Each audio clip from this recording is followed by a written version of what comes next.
Assalamualaikum warahmatullahi wabarakatuh. A'udzubillahi minasyaitonirrajim. Bismillahirrahmanirrahim. Rabbi shrah li sadri wa yassir li amri wahlul 'uqdatam min lisani yafqahu qawli. Amma ba'du. Teman-teman, sahabat-sahabat semuanya, dimanapun kita berada ya, mudah-mudahan sehat selalu dalam lindungan Allah Subhanahu wa Ta'ala.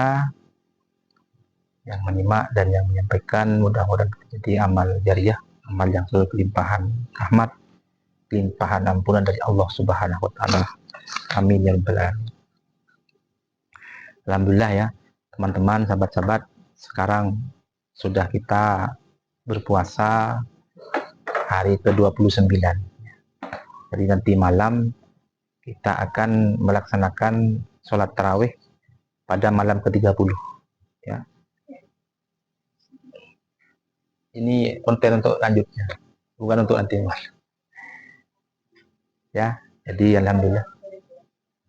Jadi nanti malam akan sholat tarawih malam ke-30. Nanti malam insya Allah kurang 2 hari atau 1 hari lagi, tinggal nunggu hilal. Insya Allah kita akan sudah melaksanakan hari raya Idul Fitri. Mohon maaf lahir dan batin, mudah-mudahan kita kembali fitri berkilau bagaikan emas permata. Amin ya. Dan yang dilakukan selama bulan puasa betul-betul diridhoi oleh Allah Subhanahu wa Ta'ala.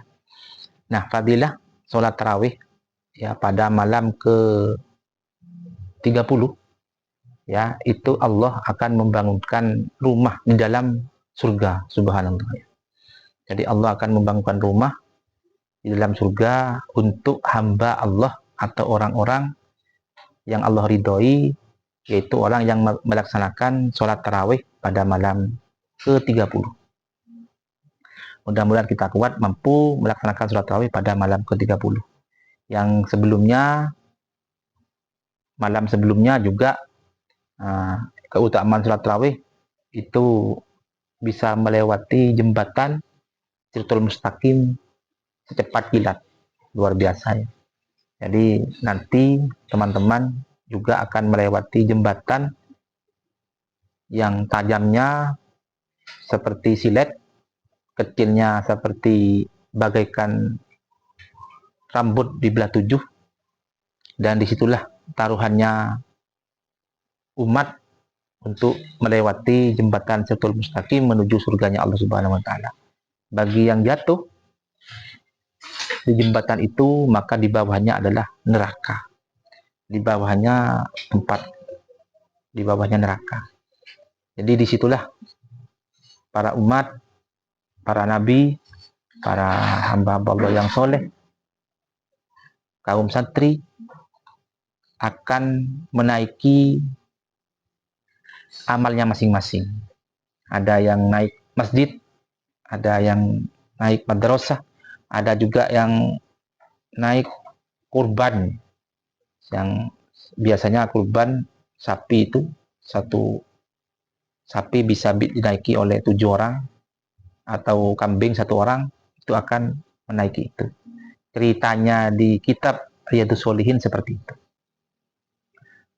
Jadi luar biasa sahabat-sahabat ya. Mudah-mudahan kita itu mampu dan bisa melaksanakan sholat tarawih pada malam ke-30. Dan juga berdoa teman-teman, sahabat-sahabat, mudah-mudahan kita dipanjangkan umur, bisa nyampe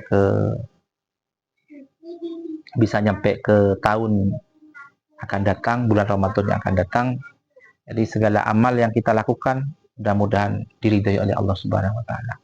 Apa yang kita niati, apa yang kita perjuangkan, mudah-mudahan itu bersamaan dengan ridho Allah Subhanahu wa Ta'ala. Karena hidup ini sahabat ya, kalau sudah mendapatkan ridho dari Allah, insya Allah apa yang kita niati, apa yang menjadi doa kita, harapan kita akan dikabulkan oleh Allah. Dan doa yang paling kita tunggu yaitu adalah surganya Allah Subhanahu wa Ta'ala. Mudah-mudahan kita termasuk hamba-hamba Allah yang diridhoi oleh Allah Subhanahu wa Ta'ala. Kalaupun kita itu salah, tidak sempurna dalam ibadah, memang harus tetap kita berbuat baik, melangkah di jalur-jalur yang diridhoi, jalur-jalur yang sesuai dengan syariat Islam yang sudah dituntunkan oleh Nabi Muhammad SAW.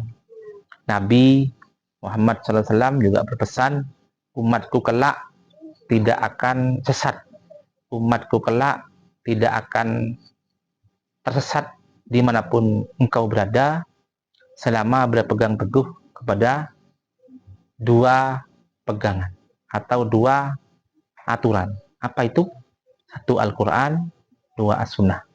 Jadi yang mengikuti Al-Quran dan As-Sunnah itu akan tetap di jalur umatnya Nabi Muhammad sesuai dengan tuntunannya. Karena Al-Quran itu adalah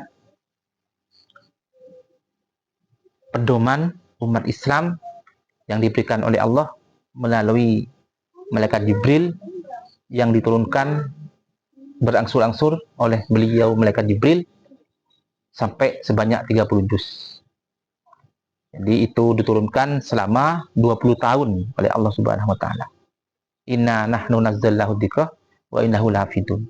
Jadi Al-Qur'an itu sudah dijamin keasliannya, sudah dijamin kemurniannya sampai hari kiamat sebagai pedoman umat Islam sampai akhir zaman. Jadi Al-Quran di dalamnya itu sudah mengikuti zaman. Sudah luar biasa teman-teman, sahabat-sahabat ya. Jadi mudah-mudahan di dalam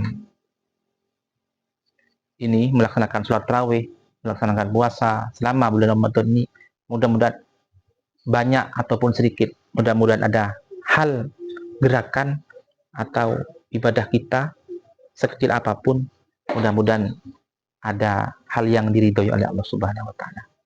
Karena kalau sudah mendapatkan ridho dari Allah Subhanahu wa taala, insya Allah akan dibalas oleh Allah.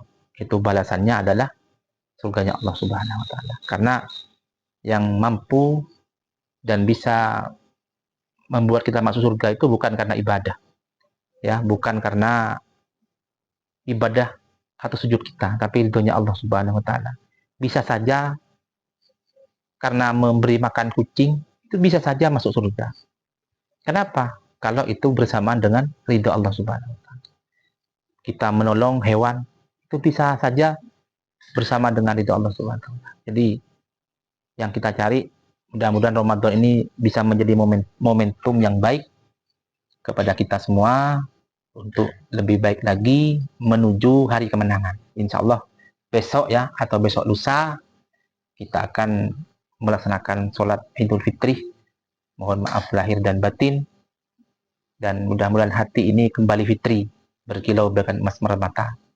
Jadi taruhannya hati ini, supaya hati ini lebih baik daripada sebelum kita berpuasa. Amin ya rabbal alamin.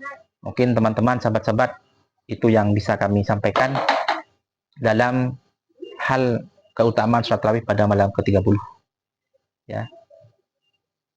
Mudah-mudahan semuanya tidak sibuk, mampu bisa menjalankan sholat tarawih pada malam ke-30. Tetap semangat. Salam semuanya yang jauh di sana, yang juga dekat di sini. Mudah-mudahan semuanya dalam lindungan Allah Subhanahu wa taala. Amin ya rabbal alamin. Itu yang bisa kami sampaikan. Kurang dan lebihnya kami mohon maaf. Yang tidak terkira kami akhiri wabillahi taufiq. Assalamualaikum warahmatullahi wabarakatuh. Juga salam buat keluarga semua yang di rumah. Terima kasih.